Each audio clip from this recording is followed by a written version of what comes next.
gitna ng patuloy ng pagtaas ng presyo ng langis, malaking ginhawa para sa commuters ang libreng sakay na handog ng pamahalaan. Yan ang ulat ni Vel Custodio. Galing sa Commonwealth, Quezon City, patungong Dangwa, Maynila ang flower vendors sa sila Orlando at Rosario. Mahigit 600 piso ang nagagastos silang pamasahe balikan, kasama ang kanilang pamangkin na tumutulong sa kanilang magtinda ng mga bulaklak. Yun nga po ang aming kinababahala ngayon dahil sa tumaas yung mga pamasahe. Kasi pag uwi namin, nagtataksi kami. Kaya yung mga kinikita namin, napupunta lang po sa pamasahe.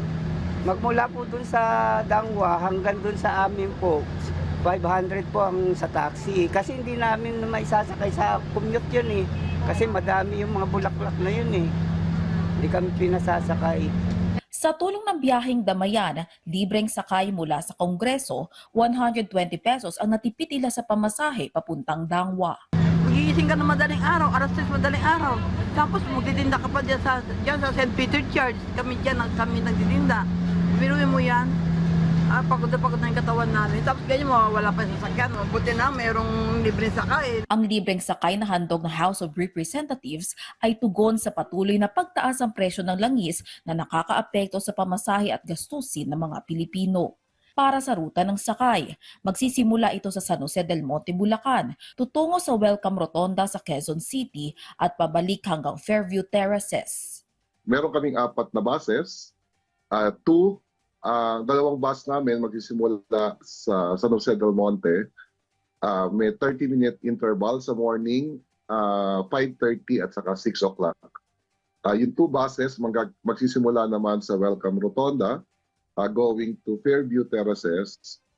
Ganun ding oras, 5:30 at saka 6 o'clock sa umaga. Sa hapon naman, 4:30 at saka 5 o'clock. Same. So we're using 4 buses for this libreng sakay project of the House of Representatives. Ngayong Holy Week, iikot ang bus ng House of Representatives ngayong Lunes at Martes, habang Lunes, Huwebes at Biyernes naman ang regular nitong biyahe. Samantala, bagamat may bahagyan ng pagtaas ang volume ng mga sasakyan, hindi pa ito ang peak ng pagbigat ng trapiko.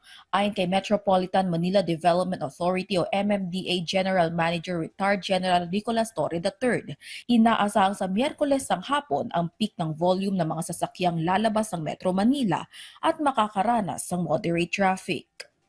Aniya, papayagan ng MMDA ang operasyon ng company-based shuttle o carpooling. Pinaplansya pa ang guidelines para rito, pero ilan sa pinag-aaralan ng ahensya ay ang pagbibigay permiso sa minibuses, shuttle buses, mga van at iba pang high occupancy vehicle para gamitin sa carpooling. So, tinitingnan natin kung ano ang pinaka-the best para sa interest ng ating mga kababayan na gusto nang mag-save ng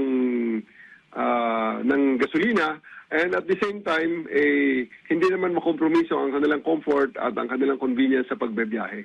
Halos 2,500 na MMDA personnel ang i-dispatch sa mga pangunahing lansangan ngayong linggo para umalalay sa mga biyahero.